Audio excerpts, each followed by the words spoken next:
প্রথম যখন এমপি হয়েছিলাম আপনারা ইতিহাস সৃষ্টি করেছিলেন বিপুল ভোটের ব্যবধানে আমাকে জয়ী করে, তাই না?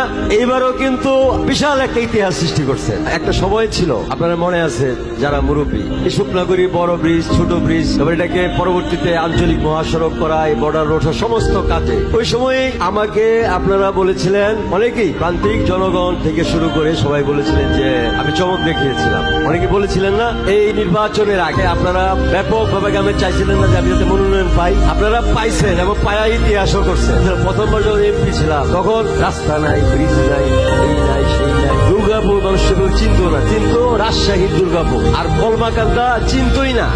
কলমাকান্দা বলতে কোন উপজেলা আছে ময়মনসিংহের মানুষও জানত না। আমার উপর যে আপনাদের আশা ভরসা স্বপ্ন বিশ্বাস সেটা মাথায় রেখে আমার ব্যতিব্যস্ততা আপনাদের জন্য আমি যখন আনন্দমোহন কলেজের বিপুল ভোটের ব্যবধানে এজিএস হয়েছিলাম, তারপরে ভিপি হয়েছিলাম। আনন্দমোহন কলেজের এজিএস নির্বাচিত হওয়ার 1991 সালে 17 দিনের মাথায় আমি বিপুল ভোটের একটা বিশাল জনপ্রিয়তার ভিতর দিয়ে নির্বাচিত হয়েছিলাম। আমাকে সন্ত্রাসীরা, খুনিরা, দুর্বৃত্তরা আক্রমণ করেছিল হত্যা করার উদ্দেশ্যে। আমার শরীরে 127টা সেলাই, 27টা কোপ, পায়ে এই জায়গার গুলি, ওরা আমার মৃত্যু নিশ্চিত করেছিল। তাই মারা গেছে। ওই সময় হাসপাতালে যখন আমাকে নিয়ে যাওয়া হয়, হাসপাতালের আকাশ বাতাস ময়মনসিংহ শহর প্রকম্পিত হয়ে গেছিল। যখন গুজব ছড়ে গেছে মারা গেছে, 7 ঘন্টার উপরে কয়েক সেটে ডাক্তার আমাকে অপারেশন করছিল সেই সময়, এবং আমার রক্ত রাখছিল অনেক মানুষের দোয়া ভালোবাসায় আল্লাহ পাক আমাকে নতুন জীবন দান করেছে। সেদিন থেকেই আমার জীবন উৎসর্গ করে দিয়েছি মানুষের কল্যাণে, দেশের সেবায়। কোনো